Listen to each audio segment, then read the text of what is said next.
중국 춘추시대 초나라에 장왕이라는 인물이 있었습니다. 장왕은 즉위한 지 3년이 지나도록 정치에는 전혀 관심을 두지 않은 채 주색에만 빠져 살았습니다. 심지어 그는 나라 안에 이런 포고문까지 붙여놓았습니다.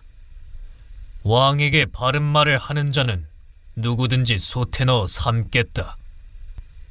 이런 가운데 1년이 지나고 2년이 지났습니다. 대부분의 신하들은 왕이 놀이에 미친 것을 오히려 다행으로 여기고 함께 노는데 정신이 없었습니다. 그러던 어느 날 오거라는 신하가 술자리에 놀고 있는 왕을 찾아왔습니다. 대왕께 감히 아뢰 말씀이 있사옵니다. 그래, 간하는 자는 죽이겠다고 한 것을 모르느냐? 간하려는 게 아닙니다. 단지 수수께끼를 하나 말씀드리려고 할 뿐이옵니다. 수수께끼, 그거 괜찮지. 어디 얘기해보라. 그럼 말씀드리겠습니다. 언덕 위에 새가 한 마리 있습니다. 그런데 그 새는 3년이 지나도록 날지도 못하고 울지도 못합니다. 이게 대체 어떤 새일까요? 장왕이 대답했습니다. 짐은 그 새를 알고 있다. 비록 3년을 날지 않았으나 한번 날아오르면 하늘에 닿을 것이요. 비록 3년을 울지 않았으나 한번 울면 사람들을 놀라게 할 것이다. 자신을 풍자한 것임을 알고 있는 장왕은 신하인 오거에게 조금만 더 기다려보라고 당부한 것입니다. 하지만 장왕의 게으름과 방탕은 여전히 계속됐습니다. 그러자 이번에는 소종이라는 중신이 찾아와 목숨을 걸고 간언했습니다. 폐하, 초나라가 망해가고 있사옵니다. 제발 정신을 차리시옵소서. 간언하는 놈은 죽이겠다고 했다. 모르느냐? 대왕의 어리석음을 깨우쳐줄 수만 있다면 이 몸이 부서지더라도 좋습니다. 그 순간 소종을 쏘아보던 임금이 갑자기 표정을 바꾸더니 자리를 박차고 일어났습니다. 그리고는 소종에게 정중히 예를 표하는 게 아니겠습니까? 그대는 진정한 충신이요. 과인은 이제부터 경의 말을 따를 것이오. 장왕은 아울러 오거를 불러들였습니다. 그대에게 지금부터 중책을 맡길 것이니 과인을 잘 보좌해 주시오. 장왕은 사실 주색에 빠져 지냈던 게 아니었습니다. 놀이에 미친 척하면서 매일 신하들의 행동을 관찰하고 함께 일할 사람과 물리쳐야 할 사람을 점찍어 놓았던 것입니다. 큰 도량으로 사람을 품어라. 장왕이 난을 평정한 뒤 공을 세운 장수들을 위로하기 위해 궁중에서 성대한 연회를 베풀었습니다. 오늘 밤은 누구에게도 구애받지 말고 마음껏 즐기도록 하라. 연회는 밤늦도록 이어졌습니다. 흥에 겨워 술잔이 오가는 사이 갑자기 광풍이 몰아쳐 등불이 순식간에 모두 꺼져버리고 말았습니다. 그 순간 장왕이 아끼는 애첩 한 명이 비명을 질렀습니다. 이 무슨 해괴한 짓이냐? 대왕, 얼른 불을 밝히십시오. 어둠을 틈타 어떤 자가 애첩 몸을 어루만진 것이었습니다. 방금 그 자의 가끈을 끊어 쥐고 있으니 빨리 불을 켜면 어떤 작자인지 찾을 수 있을 겁니다. 순간 연회는 찬물을 끼얹은 듯 조용해졌습니다. 왕이 가장 아끼는 애첩의 몸을 더듬었다니 그 자는 보나마나 죽음을 면하기 어려웠습니다. 그런데 이때 장왕이 애첩의 부탁을 묵살하고 다음과 같이 말했습니다. 아직 불을 켜지 마라. 이 모든 일은 짐이 술을 지나치게 마셨기 때문에 일어난 일이다. 장수들은 들어라. 지금 당장 모두 가끈을 끊고 갓을 벗어 던져버려라. 그리고 오늘 밤은 마음껏 즐기도록 하라. 잠시 후 다시 불이 켜졌을 때 여러 장수 중 단 한 사람도 갓을 쓰고 있는 자가 없었습니다. 그로부터 2년 후 중원의 대국인 진나라가 대군을 동원하여 초나라를 공격했습니다. 그러자 제일 먼저 초군의 선두에 나서서 용맹하게 싸우는 신하가 있었습니다. 초나라는 그 신하의 활약으로 마침내 진나라의 대군을 격퇴할 수 있었습니다. 전쟁이 끝난 다음 장왕이 그 신하를 불러 말했습니다. 참으로 자네의 공이 컸다. 이런 용사를 아직까지 크게 쓰지 못했으니 나의 과실이 크다. 그런데 그대는 왜 이렇게 죽기 살기로 싸웠는가? 신하가 바짝 엎드려 말했습니다. 2년 전 가뜩 뜯긴 사내가 바로 저였습니다. 엄한 벌을 받아야 하는 상황에서 대왕의 은총으로 목숨을 건졌기에 언젠가 꼭 대왕을 위해 싸울 것이라 다짐했습니다. 이 일화는 유명한 절영지언으로 가끈을 끊고 즐기는 연애라는 뜻입니다.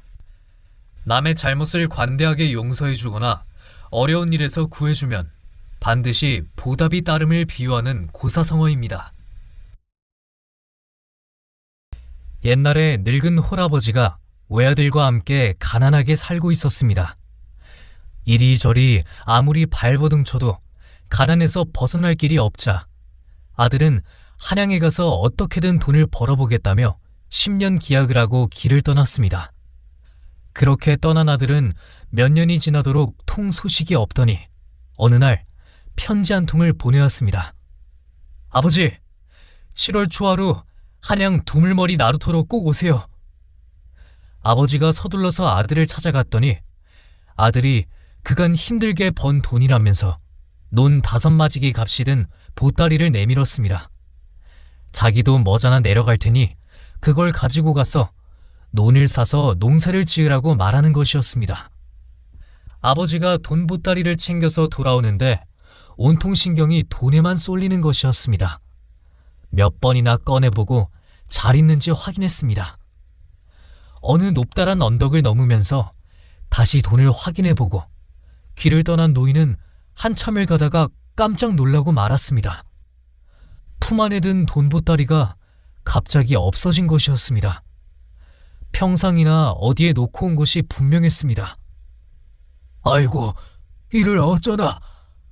노인은 넋이 다 나간 상태에서 헐레벌떡 평상 있는 대로 돌아왔습니다. 하지만 돈이 그대로 기다리고 있을 리 없었습니다. 노인이 맥이 풀려서 털썩 주저앉아 있는데 어떤 대머리 영감이 다가왔습니다.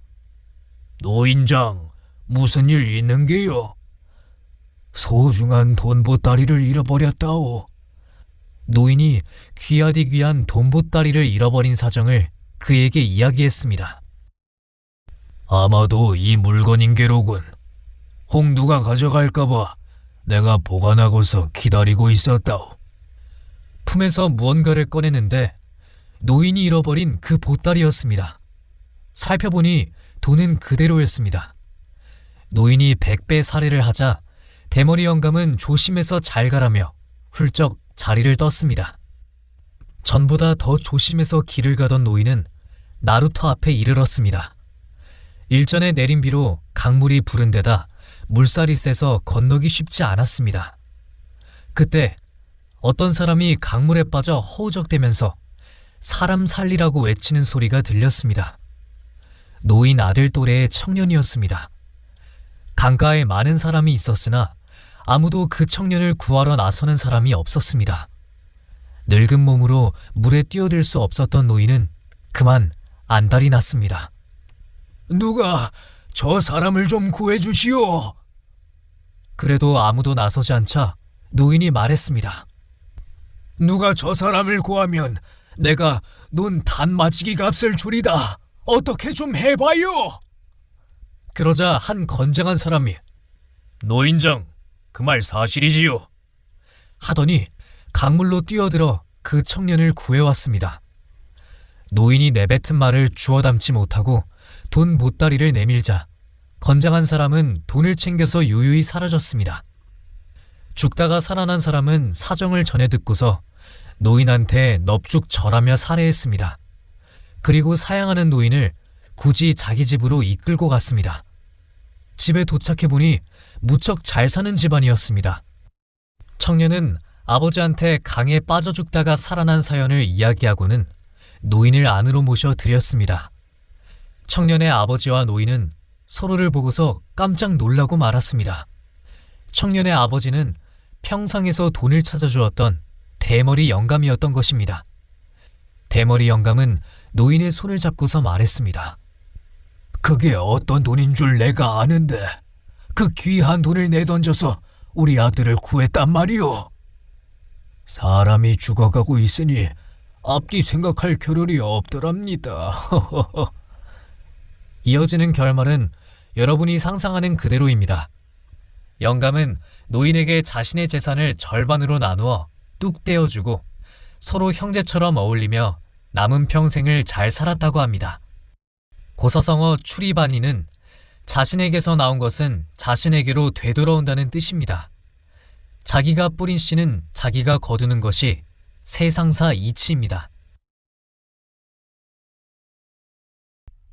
옛날 어느 마을에 한 노인이 살고 있었습니다. 하루는 이 노인이 산을 넘어가고 있는데 길을 잃은 듯 보이는 늙은 말 한 마리가 길가에서 한가로이 풀을 뜯고 있었습니다. 말 고삐는 풀려 있었고 아무리 찾아도 주인은 보이지 않았습니다. 녀석의 주인을 찾아줘야 할 텐데 이를 어쩌나. 잠시 망설인 노인은 문득 한 가지 생각을 떠올렸습니다.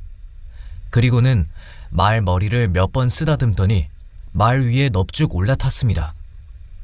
노인은 말의 고삐를 느슨하게 움켜쥐고는 가만히 말의 행동을 지켜봤습니다. 말은 혼자서 터벅터벅 걷기도 하고 길 옆에 풀을 뜯기도 했습니다. 그렇게 시간이 흘러 해가 뉘엿뉘엿 지고 땅거미가 내려앉았습니다. 느릿느릿 걷던 말은 이내 누군가의 집 앞에 도착하자 발길을 멈추었습니다. 말에서 내린 노인은 그 집의 주인을 불렀습니다. 여보시오, 주인장 계시오. 노인의 말소리에 한 청년이 문을 열고 나왔습니다.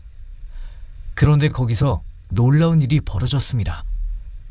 아니, 이 말은 우리 집 말인데 어떻게 노인장께서... 산길을 넘어오다 만났소이다. 청년이 말했습니다. 어제 아침 이놈의 말이 갑자기 뛰쳐나가 어떻게 찾을지 걱정하고 있었던 참입니다. 잘 됐구려. 어서 말고삐를 받으시오.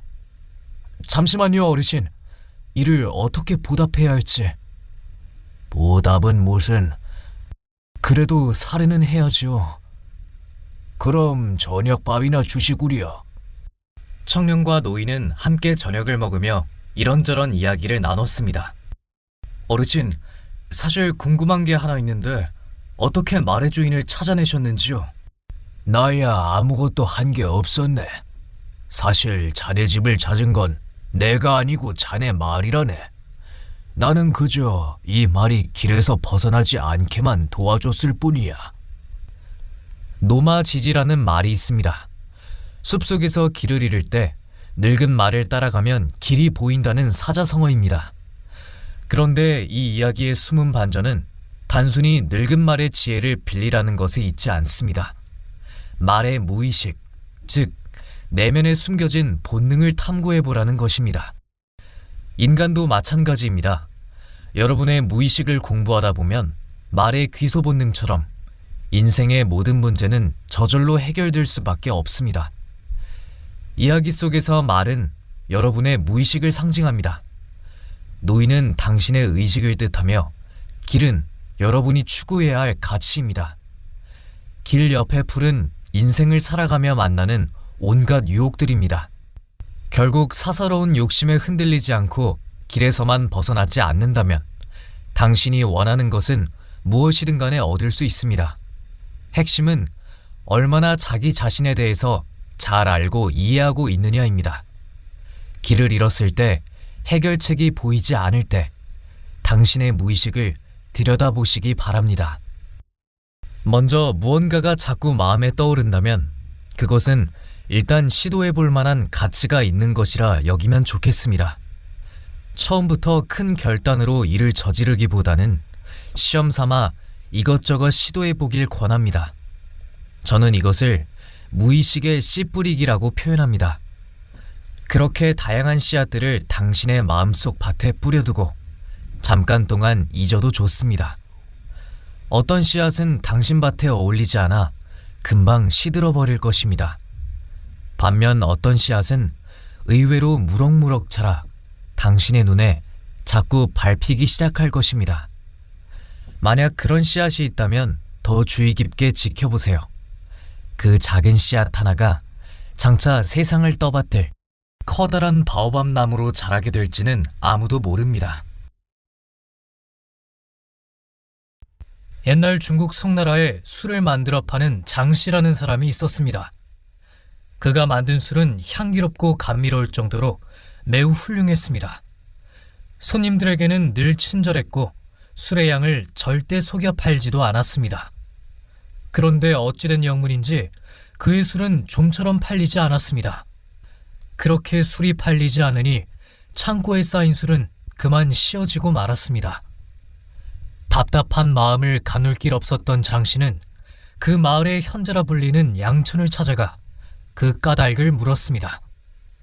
어르신, 제가 생각하기에 우리 집 술은 맛도 좋고 향도 좋습니다. 그런데 왜 술이 잘 팔리지 않는 것일까요? 사연을 듣고 난 양천이 다음과 같이 물었습니다. 혹시 자네 집을 지키는 개가 사납지는 않은가? 양천의 엉뚱한 질문에 장씨는 어리둥절한 표정을 지으며 대답했습니다. 예, 개가 좀 사납기는 합니다만 그것이 술이 팔리지 않는 것과 무슨 상관이 있는지요? 그러자 양천이 다시 말했습니다. 보통 어른들은 술을 마실 때 아이들을 시켜 술을 사오라고 하지 않던가? 예, 아이들이 심부름을 주로 하죠. 그렇지. 자네 가게에 술을 사러 들어갔는데 누군가 사놓은 개와 마주치면 어쩌겠나? 그거야 물론 다른 가게로 바로 발길을 돌릴 테지요. 이제 이해가 되나? 자네 개가 손님을 무섭게 노려보고 있으니 술도 팔리지 않고 술이 쉬어가는 것일세.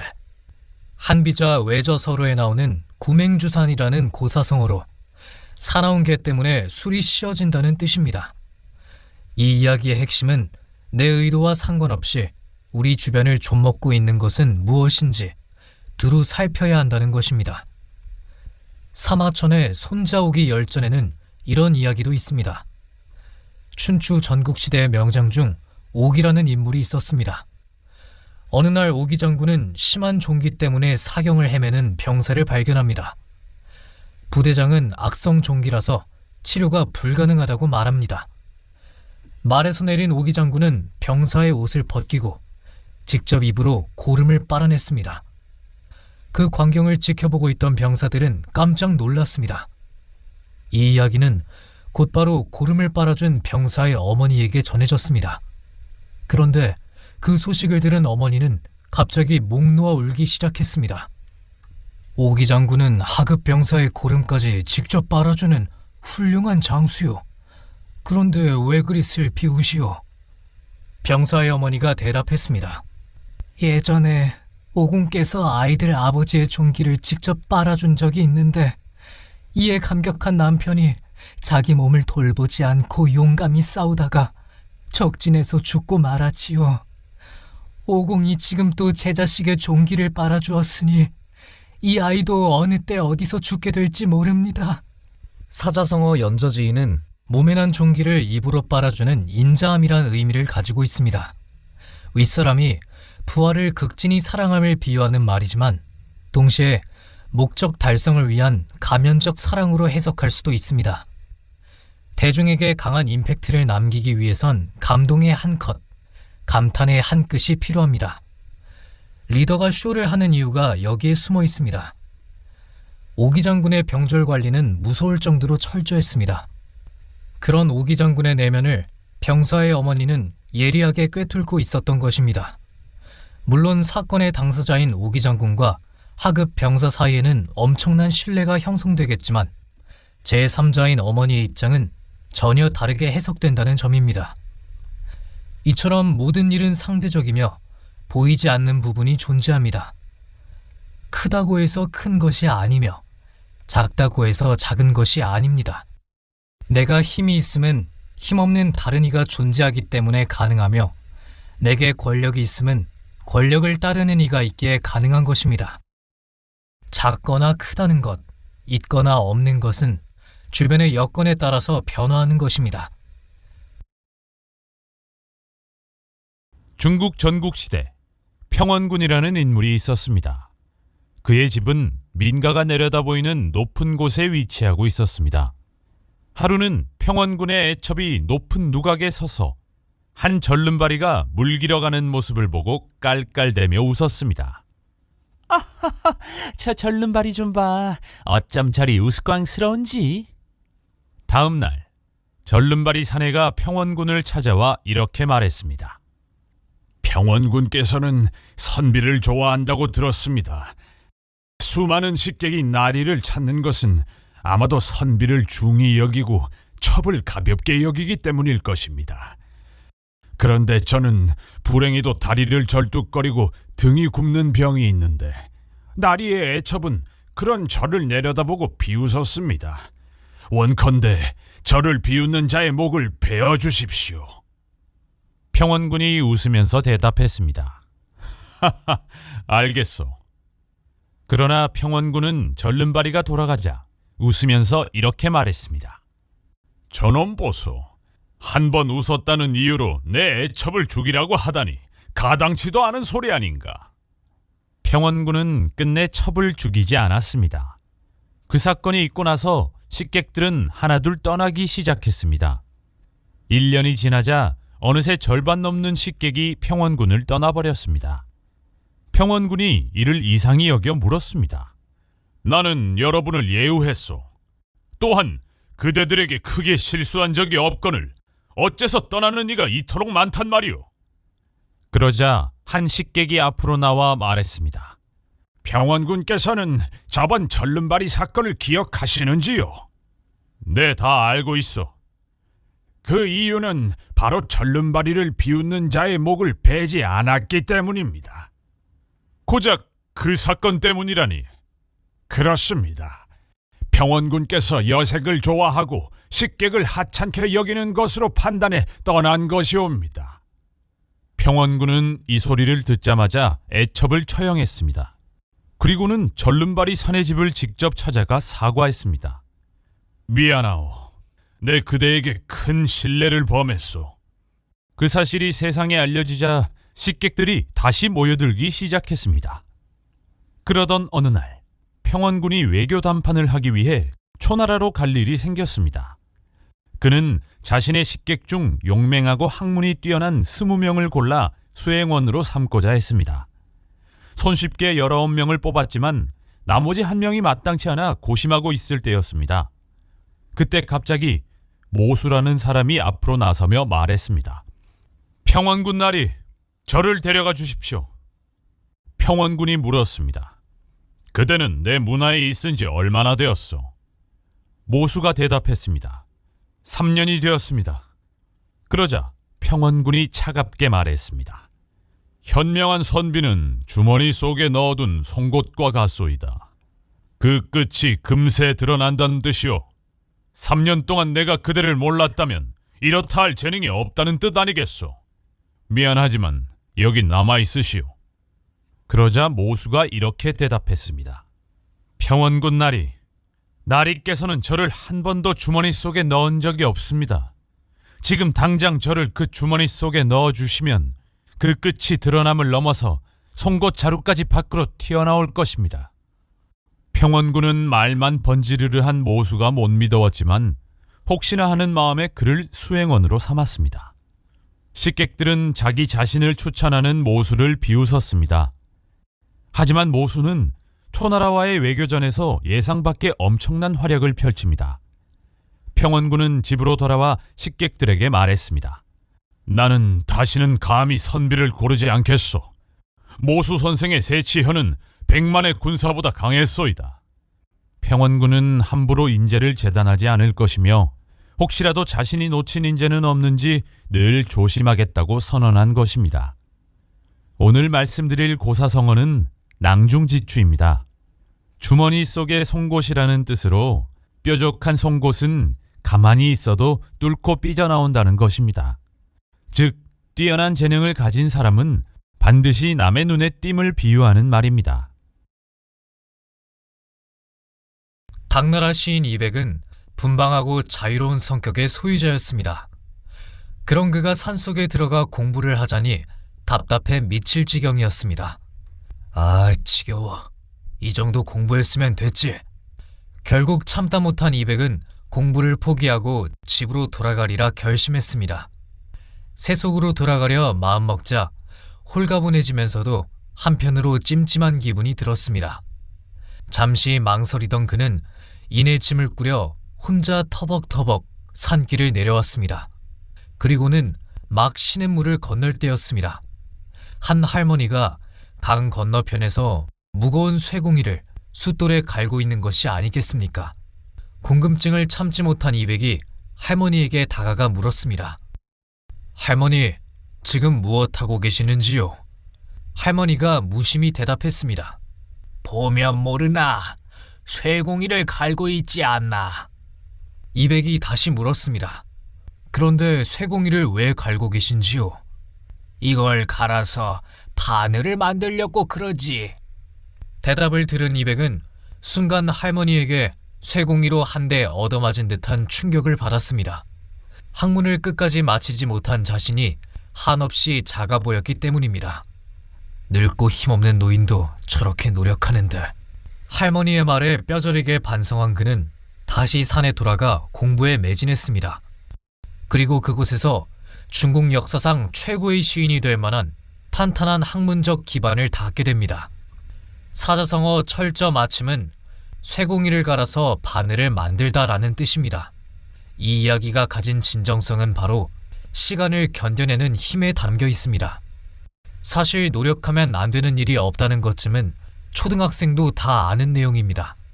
그런데도 많은 사람이 성공하지 못하는 이유는 묵묵히 그 지루한 시간을 버텨내지 못하기 때문입니다. 철저 마침은 끊임없는 노력과 그 시간에 대한 이야기입니다. 화려한 성공 뒤에는 예외 없이 혹독한 시간들이 존재합니다. 두꺼운 쇠공이가 한 번, 두 번, 세 번 닳아져 나가는 동안 우리는 끝없이 자기 자신과 싸워야만 합니다. 혹독하고 무거운 시간을 견뎌내야만 합니다. 당신 앞에 보란듯이 성공을 자랑하는 사람이 있을 겁니다. 하지만 그 사람의 우쭐거림 뒤에는 분명 어둠 속에서 고군분투했던 시간이 존재한다는 점입니다. 어쩌면 우리가 미워해야 할 사람은 그 성공을 자랑하는 사람이 아닐 겁니다. 그러한 시간조차 견뎌내지 못하는 바로 자신일지도 모릅니다. 위와 비슷한 이야기 하나 더 들려드리겠습니다. 어떤 늙은 사람의 집 앞에 산이 있어서 매일 그 산을 에둘러 다니는 것이 불편했습니다. 그래서 그는 아예 산을 옮기려고 흙을 파서 옮기기 시작했습니다. 친구가 보니 안타깝기 그지없었습니다. 여보게, 사람이 어떻게 산을 옮기겠나? 참 딱하네. 그러자 늙은이는 이렇게 대답했습니다. 나야 늙었지. 그러나 내 아들이 있지 않은가? 아들의 아들, 그 아들까지 계속 옮기면 언젠가는 평평해지겠지. 여기에서 우직한 늙은이가 산을 옮겼다는 우공이산이라는 말이 생겨났습니다. 그런데 이 이야기에 반전이 있습니다. 산을 옮기고자 하는 사람들이 허구한 날 산을 파대니 산신령이 귀찮아서 죽을 지경이었습니다. 그래서 옥황상제에게 하소연을 했습니다. 저 사람들 때문에 잠을 잘 수가 없습니다. 좀 조치를 취해주세요. 옥황상제가 보니 늙은이의 집념도 대견하고 산신령의 처지도 안쓰러웠습니다. 그래서 하늘나라에 장사를 보내 산을 옮겨주었다고 합니다. 이 이야기의 의미는 이렇습니다. 꾸준히 계속해 나가다 보면 갑자기 어느 순간 도약의 순간이 찾아온다는 점입니다. 옥황상제가 산을 옮겨주듯 참고 기다리다 보면 하늘의 때를 맞이할 것입니다. 하지만 중요한 건 그 이전까지는 인내하며 기초를 철저히 쌓는 것이 매우 중요합니다. 태조 이성계는 무학대사와 가끔 바둑을 두곤 했습니다. 두 사람의 실력은 대등했으나 언제나 이기는 쪽은 이성계였습니다. 이상도 해라. 기막힌 묘수를 두는데 어째서 늘 지기만 하는고. 이를 본 이성계가 껄껄 웃으며 말했습니다. 우물 속에서 하늘이 제대로 보이겠소? 지금 대사는 나무를 보고 있지만 나는 숲을 보는 중이라오.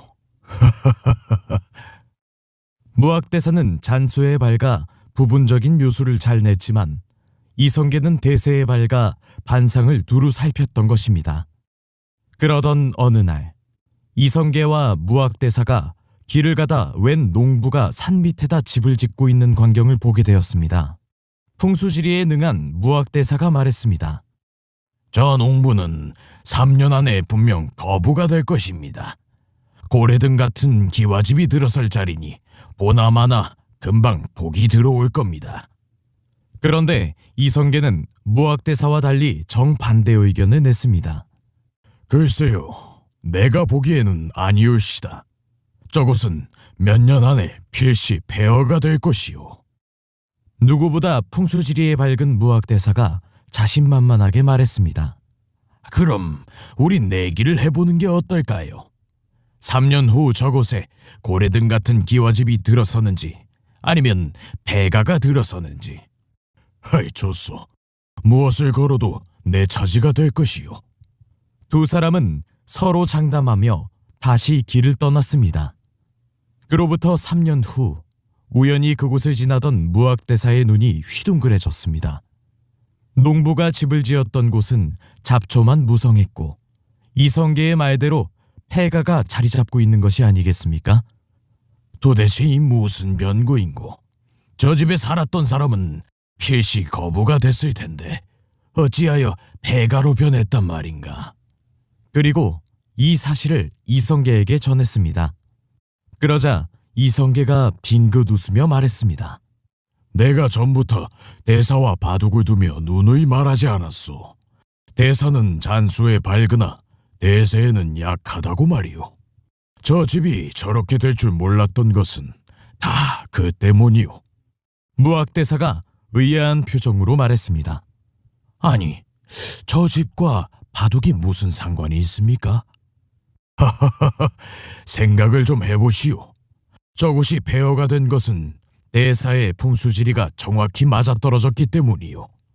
제 말이 정확해서 그렇다니 그건 또 무슨 말씀입니까? 대사의 예상대로 저 집 주인은 큰 부자가 되었소. 하지만 그곳은 외딴 산골인데 거부가 된 사람이 이런 골짜기에서 계속 살고 싶겠소? 틀림없이 사람들이 많은 곳으로 나가 떵떵거리며 살고 싶지. 그러니 나는 곧 주인이 떠날 것을 예측하고 폐허가 된다고 내다본 것이요. 무학대사는 이성계의 안목에 다시 한번 놀랐습니다. 그리고는 이성계에게 허리를 굽히며 말했습니다. 바둑도 풍수지리도 소승의 한 수 아래입니다. 무학대사는 풍수지리를 읽는 데 능했지만 이성계는 사람의 마음을 읽는 데 능했던 것입니다. 이야기의 핵심은 이렇습니다. 집터가 명당임을 아는 것까지는 배움의 단계라 할 수 있습니다. 하지만 부자가 된 사람이 그 집을 떠날 것까지 내다보는 것은 비움의 영역입니다. 바둑에서는 이를 통유의 단계라고 부릅니다. 통유란 채우는 단계를 지나 비움으로써 또 다른 세계가 있음을 발견하게 되는 경지입니다. 노자는 말합니다. 배움이란 날마다 더하는 것이요.